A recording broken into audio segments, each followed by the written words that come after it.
من قناة أخبار متنوعة. السلام عليكم.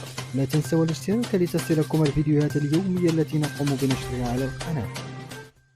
يواصل النخيب الوطني وليد الركراكي مراقبة اللاعبين المغاربة المحترفين بالدوريات الأوروبية والعربية من أجل حسم قائمة الأسود التي ستخوض معسكرا تدريبيا ابتداء من الأسبوع الأول لشهر يونيو المقبل داخل مركز محمد السادس لكرة القدم، استعدادا لخوض مباراة ودية بالمغرب، وبعدها ملاقاة منتخب جنوب أفريقيا في إطار الجولة ما قبل الأخيرة من تصفيات بطولة كأس أفريقيا التي ستقام مطلع السنة المقبلة بالساحل العاج.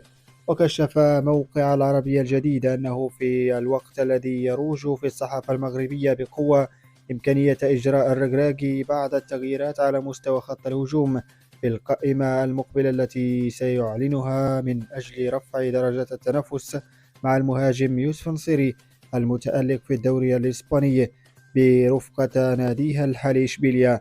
فإن الركراكي لن يتخلى أبدا عن الثنائي وليد شديرة لاعب باريا الإيطالي ومعه عبد الرزاق حمد الله لاعب اتحاد جدة السعودي. يواجه نادي باريس سان جيرمان تحديا جديدا من أجل التعاقد مع المغربي حكيم زياش نجم تشيلسي خلال الميركاتو الصيفي المقبل. وحاول باريس سان جيرمان ضم زياش في الميركاتو الشتوي الماضي، لكن الصفقة فشلت في اللحظة الأخيرة بسبب خطأ في الإجراءات.